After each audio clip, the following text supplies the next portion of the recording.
திருக்கடையூர்னு சொன்ன உடனே நம்ம எல்லாருக்கும் அந்த ஈசனும் அம்மையும் ஞாபகம் வராம இருக்க மாட்டாங்க.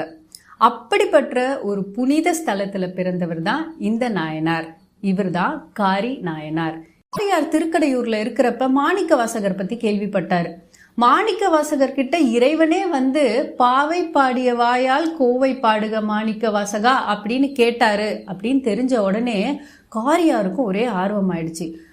ஈசனுக்கே கோவை பாடுவது அவ்வளவு பிடிச்சிருக்கா, அப்ப நானும் ஒரு கோவை இயற்ற போறேன் அப்படின்னு சொல்லி மனத்தை ஒருநிலைப்படுத்தி ஈசனை மனதுல நிறுத்தி அழகான கோவை பாடல்களை இயற்றினார். அந்த கோவை பாடல்களுக்கு காரி கோவை அப்படின்னு பேரும் வைத்தார். அந்த செம்மையான பொருள் நிறைந்த சொற்கள் வந்து அவர் மற்றவங்க கிட்ட சொல்றப்ப, பேசுறப்ப, பாட்டா பாடுறப்ப அவர் சுத்தி இருக்கிறவங்களுக்குலாம் அது மிகப்பெரிய மகிழ்ச்சியை கொடுக்கக்கூடியது. வேந்தர்களையும் போய் சந்திச்சார்.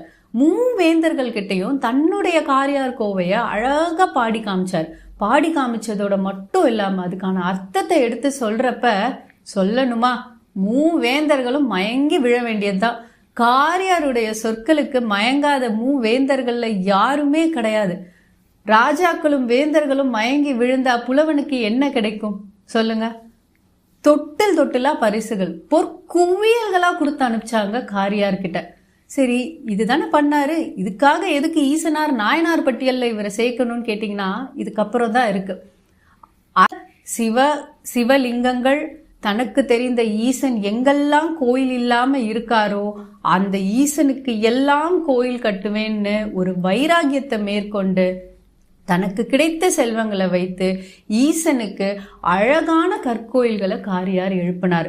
கற்கோயில்கள் எழுப்பினதோட மட்டும் அல்லாமல் அந்த ஈசனுக்கு செய்ய வேண்டிய அனைத்து பூஜைகளுக்கான ஏற்பாடுகளும் அவருக்கு கிடைக்க வேண்டிய உரிய மரியாதையை உரிய நேரத்தில் கிடைக்கும்படியும் காரியார் அமைத்து கொடுத்தார்.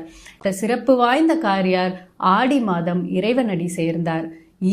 முழுவதுமாக அந்த ஈசனுக்கு நான் என்னை அர்ப்பணித்தா மாதிரி என் செல்வங்கள் அனைத்துமே அந்த ஈசனுக்கு தான் நான் அர்ப்பணிப்பேன்னு முழுக்க முழுக்க தன் செல்வங்கள் எல்லாத்தையுமே ஈசனுக்கு கருங்கற்களால் கொண்ட கோவில் கட்டுறதுக்காக மட்டுமே காரியார் வந்து பயன்படுத்தினார்.